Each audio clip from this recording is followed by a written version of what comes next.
Hi, Gina. Hi. I'm Shelby. Is it all right if I follow you around today? Yeah, Shelby, I heard I was getting a student. It's nice to meet you. Yeah, so I wanted to hear about more about this patient that you're about to go into. Awesome. Let me give you SBAR on our patient. His name is Ryder Kind. He was admitted today. He's had elevated blood glucoses over 300. That's kind of his background is that he has been a diabetic for over 20 years. He has type 1 diabetes. He also has the situation we're dealing with right now is that he has a stage 2 pressure ulcer on his heel, as well as the uncontrolled over 300 glucose levels that he's been having for the last 5 days or so, it seems like. We've been doing Q8 vitals on him for the assessment and monitoring his glucose with breakfast, lunch, and dinner, then again at the evening, ACHS. His last A1C was 5.2. We're recommending that he adhere to his diet. I guess he said that he used to adhere to his diet, but over the last 9 months is kind of slipping. So I think that would help a lot with the type 1 diabetes. We're also going to control his glucose while he's here with insulin and ensure that we're giving the proper administration of the insulin. And we're also going to take care of that pressure ulcer on his heel by keeping his foot very clean and keeping his heels floating and elevated while he's here. Okay, so you mentioned insulin. Why specifically is this client receiving this medication? Well, because he's a type 1 diabetic, his body doesn't create insulin naturally. So in order to keep his blood sugars under control, we have to give his body the insulin that it would normally create if he weren't diabetic. Okay, so then what action does the insulin have? It lowers his blood glucose levels when we give it to him. Like right now, his blood glucose is 290. So once we give him the insulin, it should go down to a more normal range. We'd like to keep it between 70 and 120. Okay, and then when should you question giving this medicine? Well, we're going to question it if he hasn't eaten, if he's had excessive exercise, if his vitals aren't normal. We especially look at respiration and heart rate, and also when he's sick, because that could change how the medicine is absorbed in his body if he were dealing with some kind of sickness.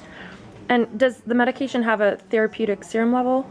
Not so much a therapeutic serum level, but we are going to try to keep the blood glucose, like I said, between 70 and 120. And we use a sliding scale to determine how many units we're giving him to try to keep that under control.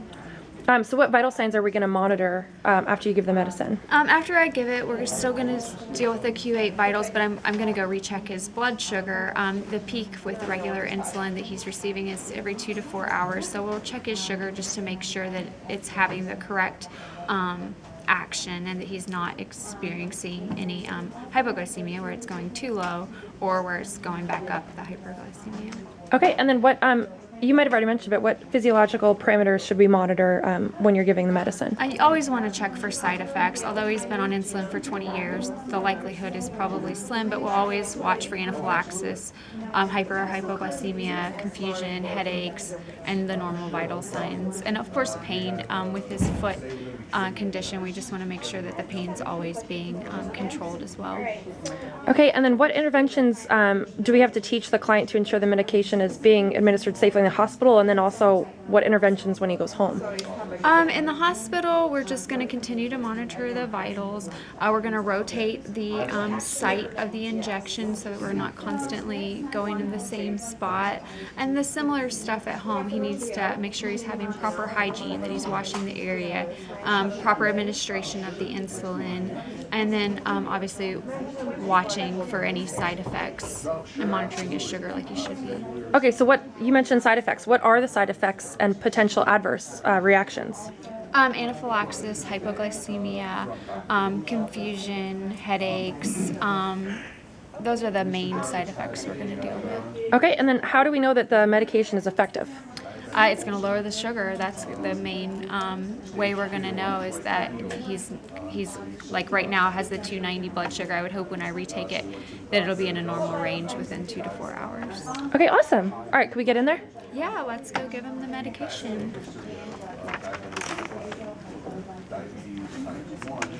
Hi, Mr. Kind. Knock, knock, knock. Hello. My name's Gina. I'm a student nurse, I have a student nurse with me today, and we're here to give you your insulin. I'm just going to wash my hands real quick.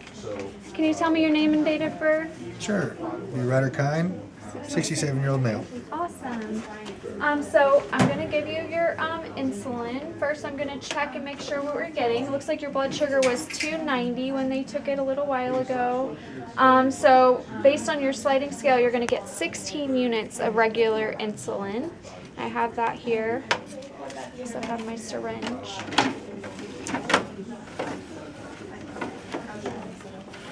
Uh-oh, I don't have my syringe.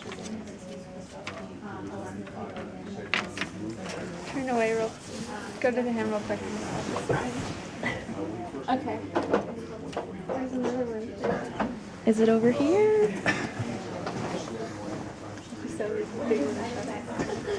Okay, I found this syringe. Sorry about that. All right, so I have my regular insulin, the syringe. I washed my hands. The first thing I'm going to do is scan your bracelet. Tell me your name and date of birth again. Ryder Kine, 67-year-old. All right, great. So we have regular insulin here. I'm just going to double check that. And draw it up, and then I'll scan it first and then draw it up.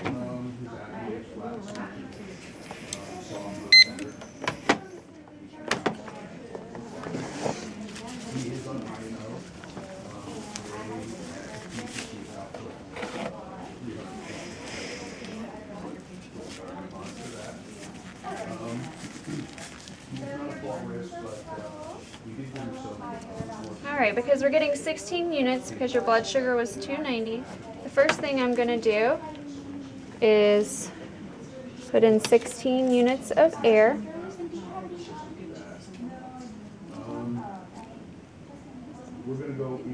And then draw up 16 units of the medication.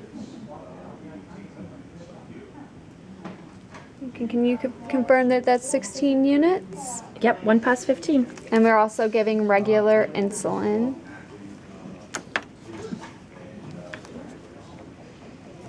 All right, so first I'm gonna leave that there while I clean the site.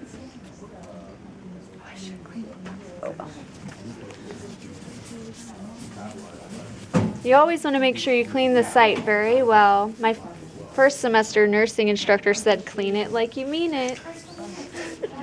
And I also cleaned the insulin before I drew it up as well with the alcohol. So I'm just going to double check this again. Regular insulin, 16 units. Checking with the computer. You double check me. You know, Mr. Ryder, what you're receiving today? Yes, ma'am. You're getting regular insulin, 16 units. You have any questions before I administer? No, ma'am. All right, and I already checked that I have the right patient, the right time with the MAR, the right drug, the right dose. And now I'm going to go in at the right 90-degree angle. There we go. And discard it in the sharps container. All right, so now that we gave our medication, I just documented in the MAR what was given. And I also heard that you were asking a little bit about your diet. How are you doing with your diabetic diet? I know we have you on a low, consistent carb diet here in the hospital. How do you feel about that?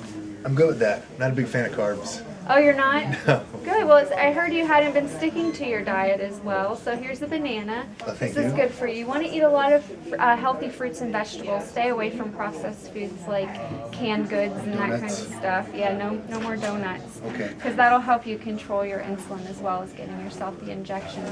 Do you feel comfortable giving yourself the injections at home? Do you stay on top of it? I do. Okay.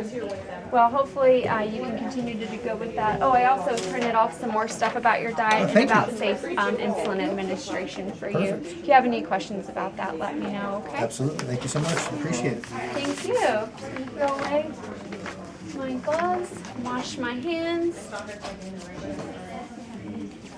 All right, is there anything else I can do for you while I'm here? I think we're good. Thank you. All right, take care. I'll You see too. in a little bit. All right. So, were there any pertinent pieces of information you reviewed before administering the client the medication?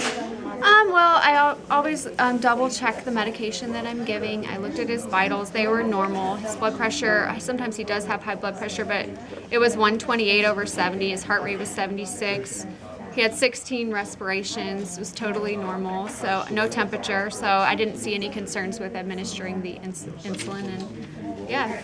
Okay, so all that information, did it affect your decision to administer the medication? Yeah, absolutely. If he'd shown any odd vital signs, everything in his chart was showing that he's completely normal. Everything that I viewed was normal, other than the sore on his foot. If I'd seen anything adverse, I probably would have checked with a physician, or maybe not given the insulin if it could have had an adverse reaction.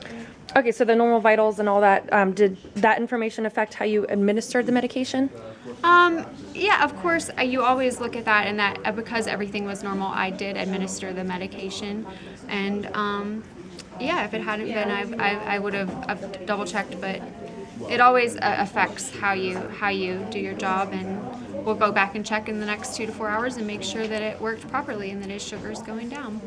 All right, awesome. That was really informative. Thank you so much. Thank you, Shelby. Good luck.